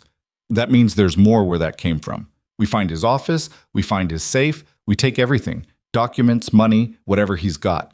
We don't just wound him, we gut him. Eleanor stared at him. You're talking about breaking into Conrad Voss's private office. The most powerful man in the territory. Yes. That's suicide. Probably. Then why? Because waiting here is slower suicide, Caleb said flatly. We can sit and hope Cross moves fast enough. Hope Voss doesn't send 50 men to burn us out. Hope we're lucky. Or we can take the fight to him. Make him react to us instead of the other way around. Eleanor was quiet for a long moment. You've been thinking about this. Since we left the canyon. Maybe before. Caleb picked up the knife again, ran the whetstone along the blade in smooth, practiced strokes. Your father tried to fight Voss the legal way. It got him killed. Cross is trying the legal way now. Maybe it works, maybe it doesn't. But I've never been much for waiting around to see how things turn out. So we rob him. We destroy him. Eleanor sat down on the porch step. Her blistered hands throbbed. Her body ached from days of riding and fighting and running. Every sensible part of her brain said this was madness. But the part that remembered her father's funeral, the closed casket because the fall that killed him had been so severe, that part said Caleb was right. Where's his office? She asked quietly. Capitol. Same building where he keeps his railway operations. You know this how? Asked around last time we were there, figured it might be useful information. And security? 2 guards on the main entrance. More inside, probably. Plus, whatever personal protection he keeps close. Eleanor closed her eyes, saw her father's face, saw Voss's cold smile at the funeral, offering condolences that meant nothing, saw her sisters bound and terrified in that canyon. She opened her eyes. When do we leave? Caleb smiled grimly. Tomorrow night. The plan, such as it was, came together over the next 24 hours. It wasn't elegant, it wasn't safe, but it was direct. And Eleanor had learned that sometimes direct was all you had. Caleb and Silas would create a distraction at the rail yard, something loud enough to draw guards away from the main building. Mason would wait with the horses at a predetermined extraction point, and Eleanor would go inside. Why me? She'd asked when Caleb laid it out. Because Voss's people know what I look like. They know my brothers. But you? You're just another woman in a city full of them. You can walk in the front door and no one will look twice. Until I start breaking into offices. By then it'll be too late. Eleanor wanted to argue, wanted to say she wasn't trained for this, wasn't capable. But she'd said that before. About shooting, about fighting, about surviving, and she'd been wrong every time. I'll need building plans, she said instead. Silas pulled out a rough sketch. Got this from the land office. It's not complete, but it shows the layout. Voss's office is on the 3rd floor, northeast corner. Private stairs from the 2nd floor, but those will be guarded. So I take the main stairs. And hope you don't run into anyone who asks questions. Eleanor studied the sketch, committing it to memory. What about the safe? Assume it's there. Assume it's locked. Can you pick a lock? No. Caleb pulled something from his pocket. A small leather case. Inside were thin metal picks. These are lock picks. They're not hard to use once you know how, but you'll need to practice. He spent the next hour teaching her. The first lock took her 20 minutes to open. The second took 10. By the 10th, she had it down to under a minute. Good enough, Caleb said. But a safe's different from a door lock. Combination tumbler. You won't be able to pick it. Then how? He pulled out a small canvas bag. Inside was black powder and a short fuse. You blow it. Eleanor stared at him. In the middle of a building, in the middle of the city. It's a small charge, enough to crack the door, not enough to bring down the floor. Probably. Probably. That's the best I can do. Eleanor took the bag. It was heavier than she expected. All right, I blow the safe. Grab whatever's inside. Get out. And if you run into trouble, she touched the pistol at her hip. I improvise. Caleb looked like he wanted to argue. Instead, he just nodded. They left at dusk the next day. Catherine begged Eleanor not to go. Margaret was silent, lips pressed thin. Iris just hugged her tight and whispered, "Come back." I will, Eleanor promised, hoping it was true. The ride to the Capitol took most of the night. They came in from the south, avoiding the main roads, and left the horses in a livery stable at the edge of town. 2 hours, Caleb said, checking his pocket watch. We hit the rail yard at midnight. That gives you time to get in position. Eleanor nodded. Her stomach was churning, but her hands were steady. Mason clasped her shoulder. You got this. Yeah, she said. I got this. She walked into the city alone. The streets were quieter at night, but not empty. Drunks stumbled between saloons. Shopkeepers closed up late. A few well-dressed couples strolled past, arm in arm. Eleanor kept her head down, moved with purpose. Just another woman heading home. Nothing to see. Voss's building loomed ahead, 4 stories of brick and iron, windows dark except for a few scattered lights on the upper floors. 2 guards stood at the main entrance, looking bored. Eleanor circled around to the side, found a service entrance, locked but not guarded. She pulled out the lockpicks. Her hand shook slightly, but she forced them steady. 30 seconds later, the lock clicked open. Inside, the building smelled of wood polish and tobacco. A single gas lamp burned in the hallway, casting long shadows. Eleanor moved quietly, listening for footsteps, voices, anything. Nothing. She found the stairs and climbed. 2nd floor, 3rd floor. The hallway stretched ahead, doors on either side.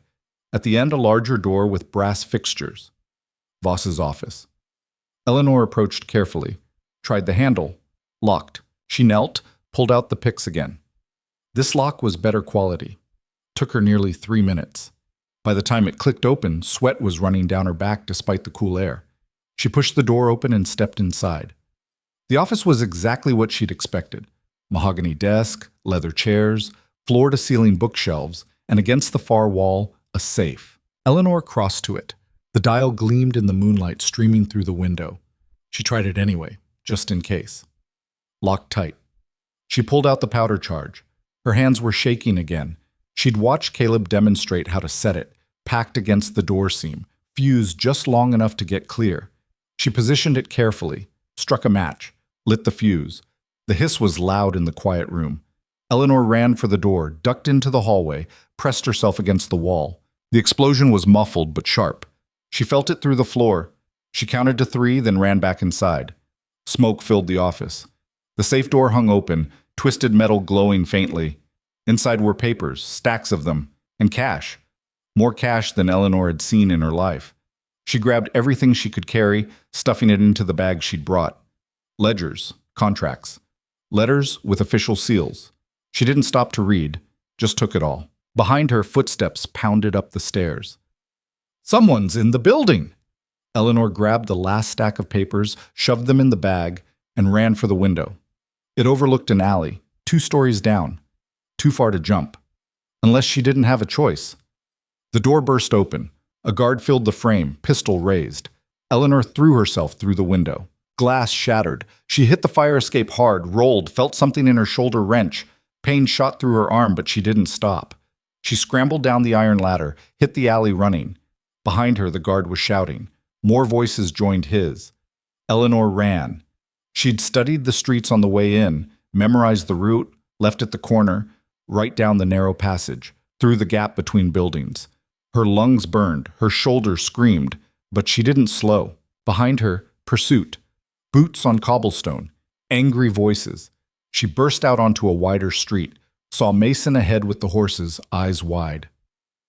"Go!" she screamed. He didn't ask questions, just swung into the saddle and rode toward her. Eleanor grabbed the reins of her mount, hauled herself up one-handed, bit back a cry as her shoulder protested. They galloped away just as the guards rounded the corner. A shot rang out, missed. They rode hard, cutting through alleys and side streets until the sounds of pursuit faded. At the edge of town, Caleb and Silas were waiting. They looked singed and dirty, but alive. "Rail yard?" Eleanor gasped. "Burning nicely," Silas said with grim satisfaction. "You?" Eleanor held up the bag. "Got it." Caleb's eyes went to her shoulder, the way she was holding it. "You hurt?" "I'll live." "That's not what I asked. I said I'll live. Let's move." They rode through the rest of the night and into the next day, only stopping when the horses couldn't go further. Eleanor's shoulder had swollen, painful to touch, probably dislocated in the fall, though it had popped back into place on its own. She'd had worse, or at least she was learning to tell herself that. When they finally stopped to rest, Caleb made her sit while he examined her shoulder. His touch was surprisingly gentle. "You got lucky," he said. "Another inch and you'd have shattered it."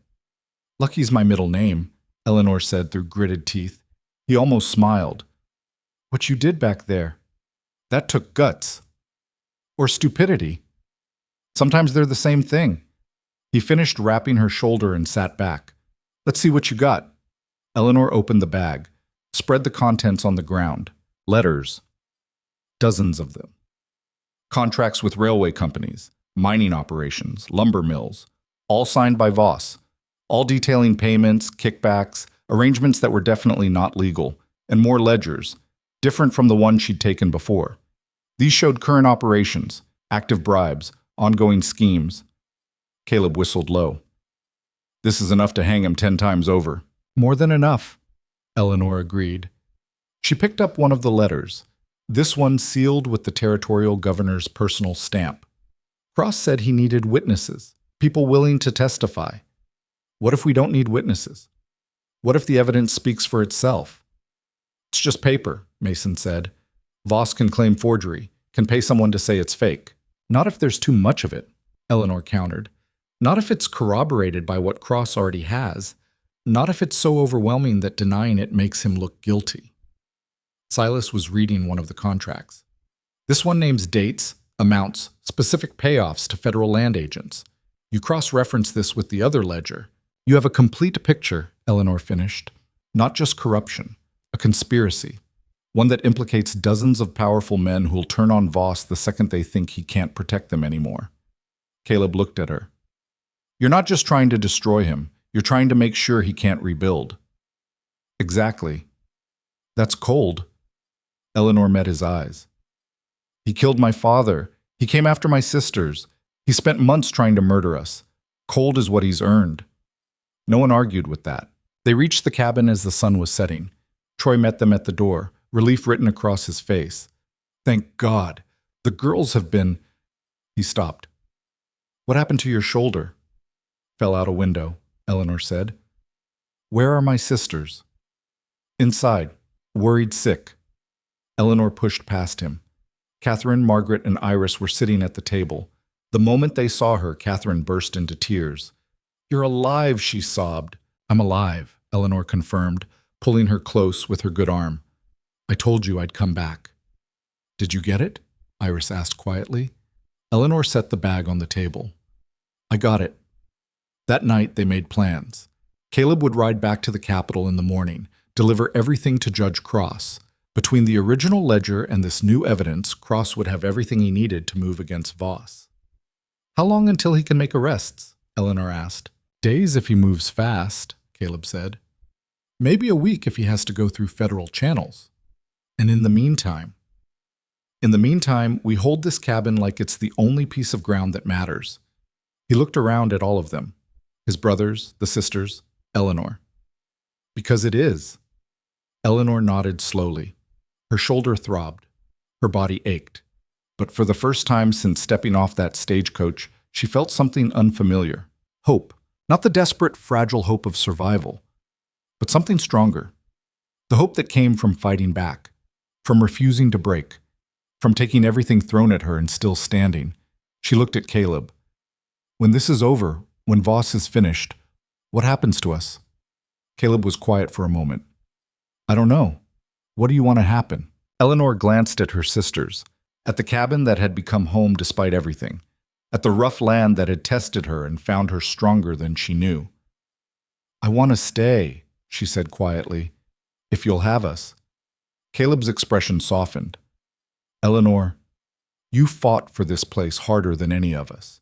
You've earned the right to stay. All of you have. Margaret smiled.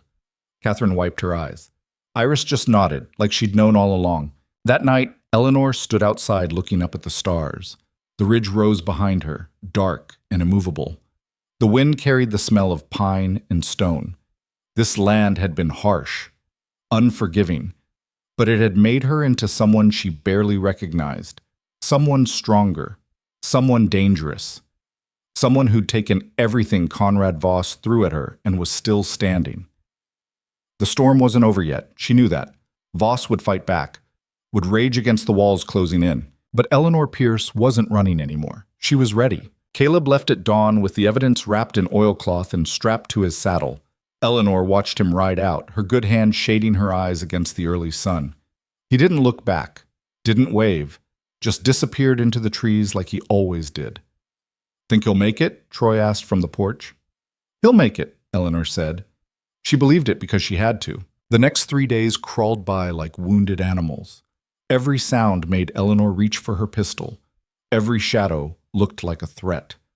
The sisters took turns on watch, rifles always within reach, nerves stretched thin as wire.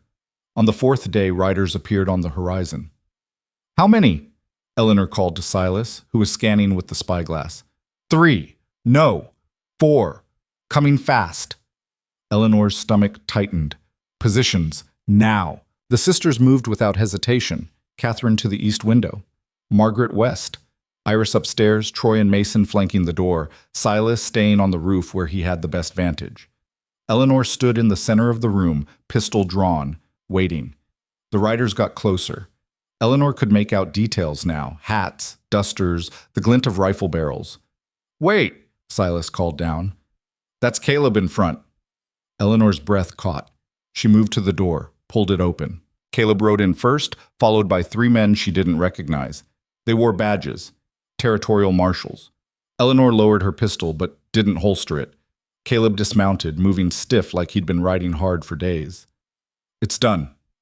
"What's done?" Eleanor asked. One of the marshals stepped forward, older man, gray in his beard, eyes that had seen too much. "Ma'am, I'm Marshal William Pritchard. Judge Cross sent us with warrants for Conrad Voss and 18 associates. We arrested Voss this morning." Eleanor stared at him. The words didn't quite land. "You arrested him?" "Yes, ma'am. He's in custody, along with the Territorial Land Commissioner, 2 railway executives, and a federal postal inspector. More arrests coming as we verify the evidence." "He's actually in jail," Eleanor said slowly, like testing the words in her mouth. "Conrad Voss is in jail." "Yes, ma'am."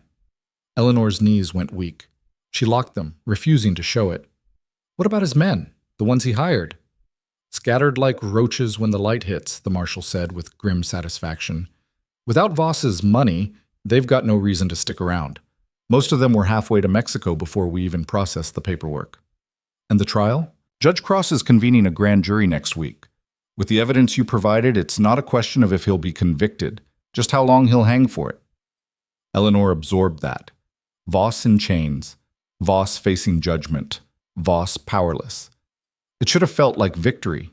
Instead, it felt strange, hollow, like she'd spent so long bracing for the next fight that she didn't know what to do with its absence. "Ma'am?" The marshal was watching her. "You all right?" "Yes," Eleanor said. "I'm fine, thank you, for coming all this way to tell us." "Wasn't just courtesy," Pritchard said. "Judge wants you in the Capitol, you and your sisters. Says you'll need to testify about what Voss did to your family." Eleanor's stomach sank. "When?" "Week from today. We can escort you if you'd like. Make sure you get there safe." Eleanor looked at Caleb. He nodded slightly. "All right," she said. "We'll be there." The marshals stayed for coffee and cornbread, then rode out with promises to return in 5 days.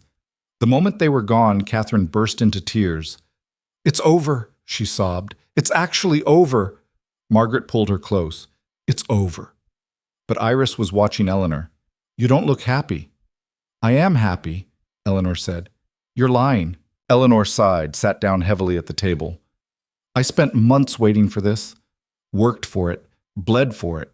And now that it's here, I don't know what to do with it." "You live," Caleb said quietly from the doorway. "That's what you do. You stop surviving and start living." "I don't know how to do that anymore." "None of us do," Caleb said. "But we'll figure it out." The week passed in a blur of preparation. The sisters packed what few belongings they had.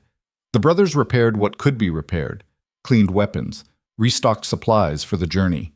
Eleanor spent most of her time outside, walking the ridge, memorizing the view. She'd grown to love this harsh place, its sharp edges and unforgiving stone, the way it demanded strength and gave nothing freely. It had changed her, made her into someone who didn't flinch when shots were fired, someone who could stand in the wreckage and still find a way forward. On the last night before they left, Eleanor found Caleb sitting on the porch, cleaning his rifle by lamplight. "Can I ask you something?" she said. "Sure." "That first day, when I stepped off the stagecoach, you looked at me like you'd made a mistake." Caleb set down the rifle. "I did look at you like that. Why? He was quiet for a moment. Because you weren't what I expected. I thought mail-order brides would be, I don't know, desperate, broken, easy to manage. And I wasn't. No, you were something else entirely. He looked at her. You scared me a little, if I'm being honest. Eleanor laughed, short and sharp. I scared you? I was terrified. Didn't show it. I was good at hiding it. You were good at a lot of things, Caleb said. Things you didn't even know you were good at. That's what scared me. The potential. Like watching a storm gather on the horizon and knowing it's going to be bigger than anything you've seen before. Eleanor sat down beside him. I didn't feel like a storm. I felt like I was drowning. Same thing sometimes. Caleb picked up the rifle again, ran the cloth along the barrel. You know what I think? What? I think people underestimate quiet strength. They see someone who doesn't make noise, doesn't take up space, and they assume weakness. But the strongest things in nature are quiet. Mountains don't roar, stones don't shout, they just endure. And eventually, everything else breaks against them. Eleanor felt something catch in her throat. Is that what you see when you look at me? A mountain? I see someone who refused to break, Caleb said simply. No matter how hard the world tried. Eleanor didn't know what to say to that, so she just sat there, shoulder to shoulder with this man who'd taken her in when he had every reason not to. Who'd fought beside her, who'd seen her at her worst and somehow found something worth keeping. When this is over, she said quietly, when we testify and Voss is locked away for good, what happens then? Then we come back here, we rebuild, we live. Just like that? Just like that. Eleanor wanted to believe him, wanted to believe it could be that simple, but she'd learned the hard way that nothing was ever simple. The ride to the capital took 3 days. The marshals met them at the ridge trail and escorted them the rest of the way. The sisters rode in silence, each lost in their own thoughts. Eleanor watched the landscape change as they descended, from hard stone and sparse pine to rolling foothills, then to the valley where the capital sprawled. It felt strange seeing civilization again after months in the mountains. Too many people, too much noise. She missed the quiet already. Judge Cross met them at the courthouse steps. He looked older than he had 2 weeks ago, like the weight of what he was doing had aged him overnight. Miss Pierce, he said, taking her hand. Thank you for coming. Did we have a choice? Cross smiled faintly. No, but I appreciate the courtesy of pretending you did. He led them inside through hallways that smelled of old paper and older wood to a private room where they could wait. The grand jury convenes tomorrow, Cross explained. You'll be called to testify about your father's death, about Voss's threats, about everything that happened after. It won't be pleasant. I didn't expect it to be, Eleanor said. The defense will try to discredit you. They'll say you're bitter, vengeful, making things up to hurt a successful man. Let them say it. Cross studied her. You're not afraid. I'm terrified, Eleanor corrected, but I'm done letting fear stop me. The trial started the next morning. The courtroom was packed. Journalists, curiosity seekers, people who'd been wronged by Voss and wanted to see him fall. Eleanor sat in the front row with her sisters, hands folded in her lap, watching as Voss was led in. He looked smaller in chains, diminished, like a snake with its venom sacs removed, still dangerous in theory, but mostly just pathetic. His eyes swept the courtroom and landed on Eleanor. For a moment, they just stared at each other. Eleanor didn't look away. Eventually, Voss did. The prosecution laid out its case methodically. The ledgers, the contracts, the testimony from the land agent who'd cracked under pressure and admitted everything, the railway clerk who corroborated dates and amounts. And then Eleanor was called to the stand. She walked to the witness box on legs that felt steadier than they had any right to, placed her hand on the Bible, swore to tell the truth. The prosecutor was a thin man with sharp eyes. Miss Pierce, can you tell the court about your father's relationship with the defendant? Eleanor took a breath. My father owned land that Mr. Voss wanted. When my father refused to sell, Mr. Voss had him killed. Objection! Voss's lawyer shot to his feet. Speculation and hearsay. Overruled, Cross said calmly. The witness may continue. As Eleanor continued, she told them everything. Her father's fall, the closed casket, the sudden appearance of transfer paperwork. Voss's visit to their home with his threats thinly veiled as condolences. She told them about running, about changing their names, about the men who'd hunted them across states, and she told them about fighting back. The defense attorney tried to shake her, suggested she was lying, implied she'd fabricated evidence, asked why, if everything she said was true, she hadn't gone to authorities sooner. Because I didn't know who I could trust, Eleanor said steadily. Mr. Voss owned too many people. I had to be sure before I came forward, and I had to survive long enough to do it. Convenient, the attorney sneered. No, Eleanor said. It was necessary. When she finally stepped down, her legs were shaking, but she'd said what needed saying. The rest of her sisters testified. Then Caleb and his brothers detailing the attacks, the siege, everything they'd witnessed. The trial lasted 3 days. On the 4th day, the jury deliberated for less than 2 hours. Guilty. On all counts. The courtroom erupted. Voss's face went white, then red, then purple.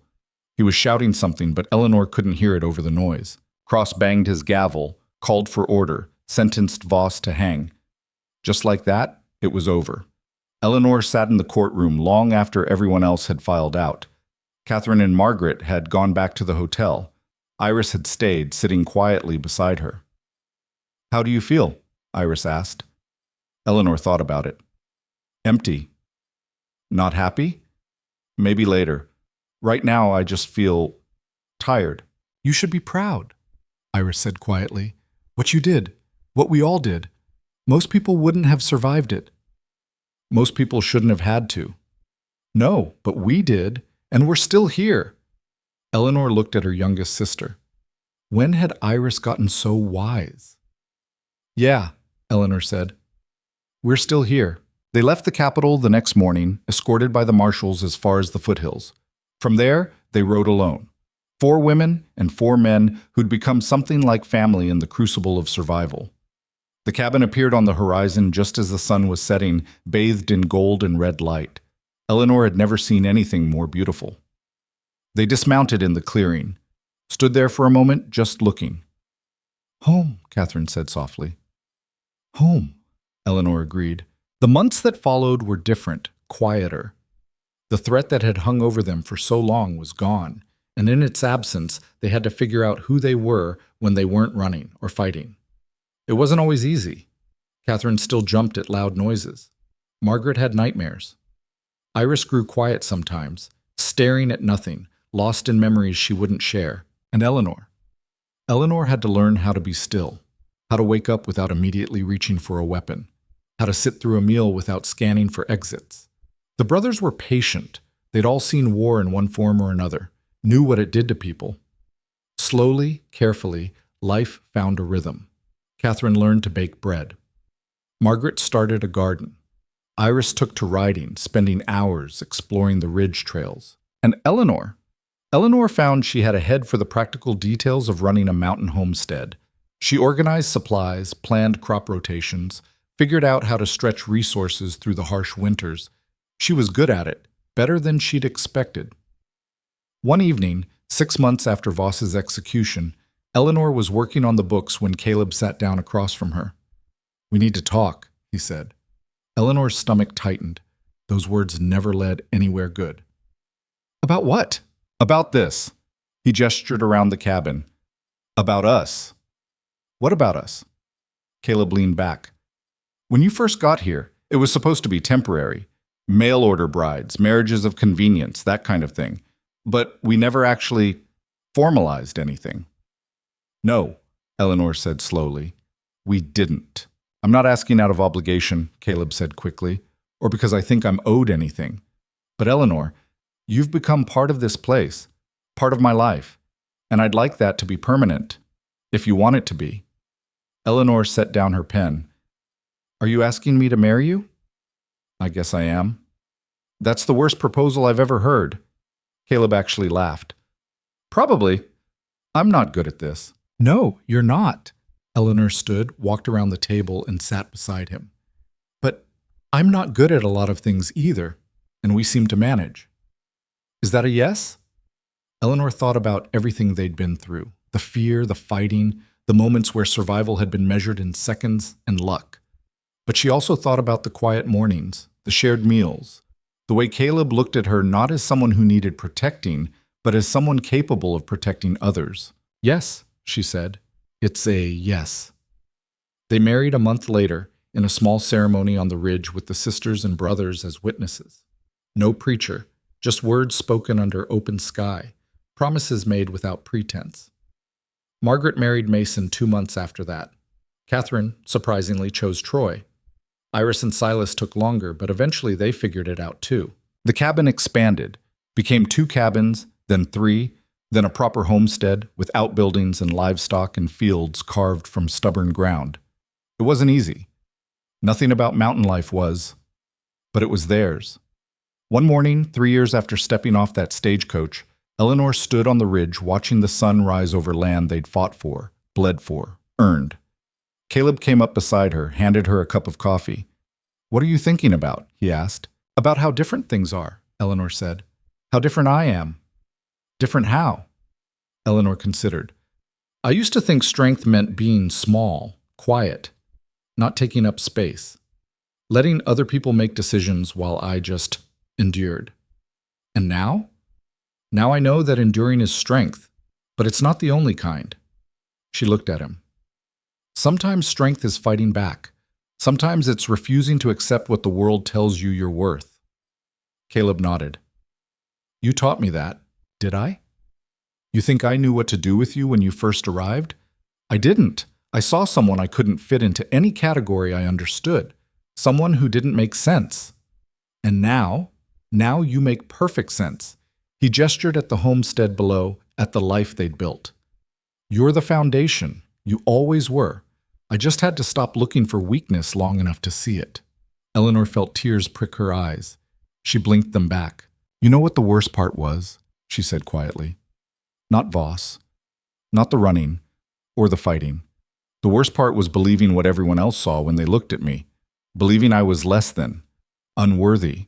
A burden. You were never those things. I know that now.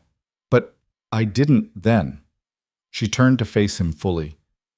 "That's what I want people to understand. Not just about me. About everyone who gets looked past, dismissed, underestimated. Strength doesn't always look like what you expect. Sometimes it looks like a woman nobody wanted. Sometimes it's quiet and patient and easy to miss. But it's there, and when it finally moves, mountains shake." Caleb was quiet for a long moment.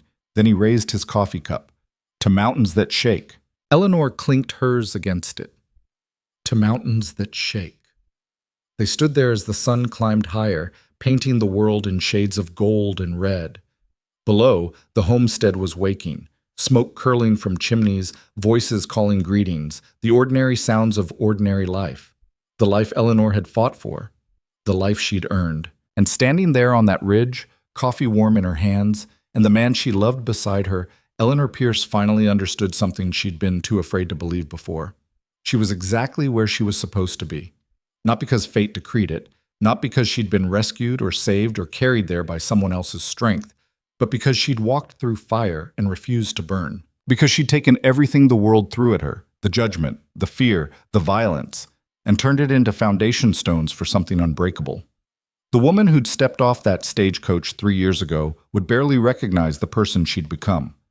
That woman had been afraid. Small. Convinced her worth was measured by other people's approval. This woman knew better. This woman knew that worth wasn't given. It was claimed, fought for, built brick by brick from the rubble of everything that tried to destroy you. Below, Catherine was calling her name. Something about breakfast being ready. Eleanor smiled. "Coming?" she called back. She took one last look at the horizon, at the wild, unforgiving land that had tested her and found her equal. Then she turned and walked down the ridge toward home, toward family, toward the life she'd built from nothing but stubbornness and steel. And if anyone had asked her in that moment if she regretted the journey that brought her here, she would have laughed. Because regret was for people who wished they were someone else. And Eleanor Pierce had finally learned to be exactly who she was meant to be. Unshakable. Immovable. Free. The mountain they never saw coming.